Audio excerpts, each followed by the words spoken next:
સમગ્ર સૌરાષ્ટ્રમાં જેનું નામ છે આપણે સૌ તાલીમના અર્ચનાથી એમની સદીને વધાવી. ત્યારબાદ ઈચ્છા રોડ પર લુણકી સતત વર્ષોથી આ જસદણ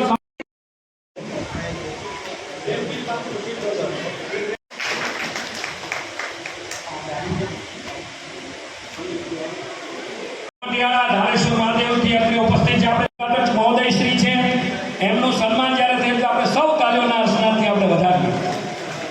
આપણી વચ્ચે હમણાં વડીલ આપણા સાલ આપણે સૌ તાલીઓના અર્ચનાથી વધારીએ. સમાજમાં કોઈ પણ કામ હોય એમાં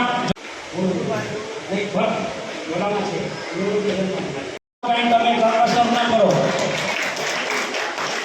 આપણે એમને વધાવીએ. વિનંતી એમને સન્માનિત કરે.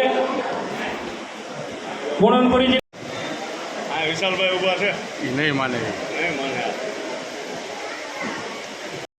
અવ્યવસ્થા ન થાય એ શિરે પણ આપણે અર્પણ કરીએ, સન્માનિત કરીએ. કારણ કે અત્યારના સમયમાં નોકરી કરવી બહુ જ અઘરી છે. આવા જ સમયે રમેશપુરી બાપુએ ખૂબ સારી રીતે બધા અધિકારીઓ બીજું આ ભરત અંદાજિત 25,000ની સ્ટીલની સરસ મજાની આ સમાધિ દેવા માટેની પાલખી આ ભરત બાપુએ આપણે અર્પણ કરી નાખી. આપણે ખૂબ એમને ધન્યવાદ આપીએ અને આપણે વધાવી. સારા લોકોની સમાજની જરૂર છે. પ્રમુખ તરીકે એમની નિમણૂક થાય એટલે એ પણ બહુ શિલ્ડ આપ્યું.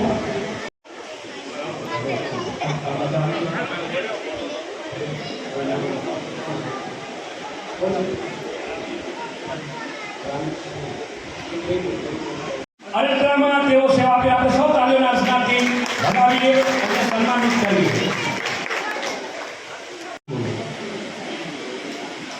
વીરગીરીજી, નારાયણગીરીજી વિનનગર અત્રે ઉપસ્થિત છે. હું યુવક મંડળને વિનંતી કરીશ કે તેઓ શ્રીને સન્માનિત કરે. નામ બોલે એટલે તરત કપિલગીરીજી ફટાફટ. કારણ કે આપણે હજી ઘણા બધા આશીર્વાદ, બધાને કીટ આ બધું આપવાનું થતું હોય એટલે સન્માનનો થોડોક સમય આપણે મનોહર બાપુ રામપર અત્રે ઉપસ્થિત છે. એમને સન્માનિત યુવક મંડળના સદસ્ય પ્રમુખશ્રી, જંગલ ભંડારા મંડળના પ્રમુખશ્રી અને એક સારા યુવાન ઉદ્યોગપતિ હીરાવન પેલો એક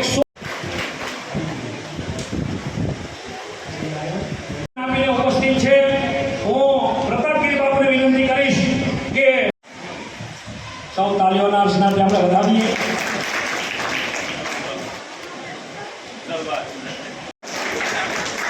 હવે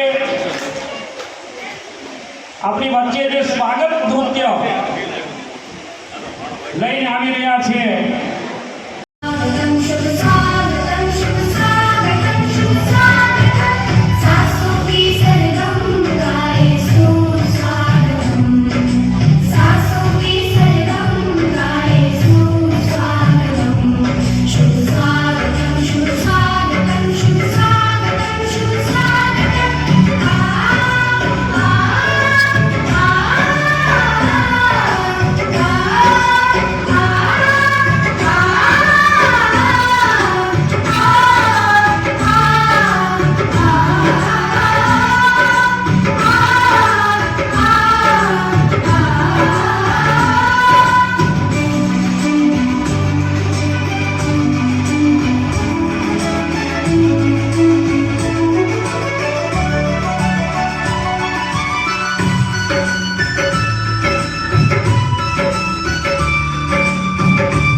ગુવા કહીને મારી વાણીની શરૂઆત કરીશ ત્યારે તો ડરતો નથી હું કાળથી જેની હું પૂજા કરું મહાકાળી ચામુંડા ચંડી મહાકાલનું હું સ્મરણ કરું હે જગત સર્જન પાલન હાર વિનાશનો આધાર તું એ બેઠો દરિયા કાંઠડે નામ સોમનાથ રેજી નામ સોમનાથ તું ત્યારબાદ સ્કૂલ બેગના દાતાશ્રી તરીકે જેઓ સૌજન્ય પ્રાપ્ત કરે છે એવા ઘનશ્યામગીરીજી શુક્લાજી બતાવતા રહેશું દાતાશ્રીઓને વધાવીએ. ફોટોગ્રાફી સૌજન્ય મનોજગીરીજી કિશોરગીરીજી ગોસ્વામી અને કિરીટગીરી કિશોરગીરીજી ગોસ્વામી જે અન્નાથ મેડિકલ હું પહેલા નામ બોલી ગયો છું. તમામ યુવક મંડળ સદસ્યો અહીં હાજર રહી જાઓ. માર્ગદર્શન આપવાનું જ્યારે થશે ત્યારે લોકોને એવી અપેક્ષા હોય કે આગળ જઈને કયા ધોરણમાં કઈ કઈ વસ્તુ લેવી, કયા કયા ક્ષેત્રમાં જવું, કયા ફિલ્ડમાં જવું, કઈ રીતે ભવિષ્યમાં આવનારી તકો હશે કે જેના કારણે ફાઇનાન્શિયલ ઇન્કમનો અર્ન કરી શકશે બાળકો. તો એ મહત્વપૂર્ણ નિર્ણય થઈ જાય છે. હવે હું પોતે ભાવનગરનો વતની છું અને ભાવનગરમાં બહુ શિક્ષણના ખા કહેવાય એવા ગીજુભાઈ ભદેકા એવું કહે છે, કેળવણી સંદર્ભે એવું ગીજુભાઈ ભદેકા કહે છે કે ખરી કેળવણી એ નથી કે બાળકોને શું શીખવવું, પણ સાચી કેળવણી એ છે કે બાળકોમાં જે કંઈ ગુણો છે તે બહાર લાવવા. એટલે હવે ધોરણ 10 પછી તો જે કાંઈ દારોમદાર હોય છે એ બધું બાળકો પર હોય છે કે કઈ રીતે આગળ જઈને કેટલા પર્સન્ટેજ લાવવા. ટૂંકમાં બાળકની મહેનત પર બધી વસ્તુ આવી જતી હોય છે. પણ 1 થી 10 ધોરણમાં વિદ્યાર્થી કરતાં વાલીઓ ઉપર મોટો દારોમદાર રહેલો હોય છે કે 1 થી 10 ધોરણમાં બાળકોને કઈ રીતે ટ્રીટ કરવા એ એના પેરેન્ટ્સ ઉપર આધાર રાખે છે. તો મારા મતે હું એવું માનું છું કે સાચી કેળવણી 10 ધોરણ સુધી બાળકની થાય છે, પછી બાળક પોતાની જાતે બધું લડતું હોય છે. એટલે કઈ રીતે હવે આગળ વધવું એ પ્રશ્ન ઊભો થાય. એના વિશે હું થોડી માહિતી આપું કે જનરલી સામાન્ય બાળક 5 વર્ષનું થાય ત્યાં સુધી એની રમવાની ઉંમર હોય, બધી ગેમ્સ રમતું હોય, આ છે તે છે, અલગ અલગ નવા વિચારો એના મનમાં આવતા હોય. 5મા ધોરણથી લઈને 8મા ધોરણ સુધી બાળકનું સંપૂર્ણ ખીલે છે. ટૂંકમાં કહીએ ને જે સાચી ખીલવાની પ્રક્રિયા હોય ને 5મા ધોરણથી 8મા ધોરણની વચ્ચે થાય. હવે એમાં વાલીઓએ શું કરવું જોઈએ?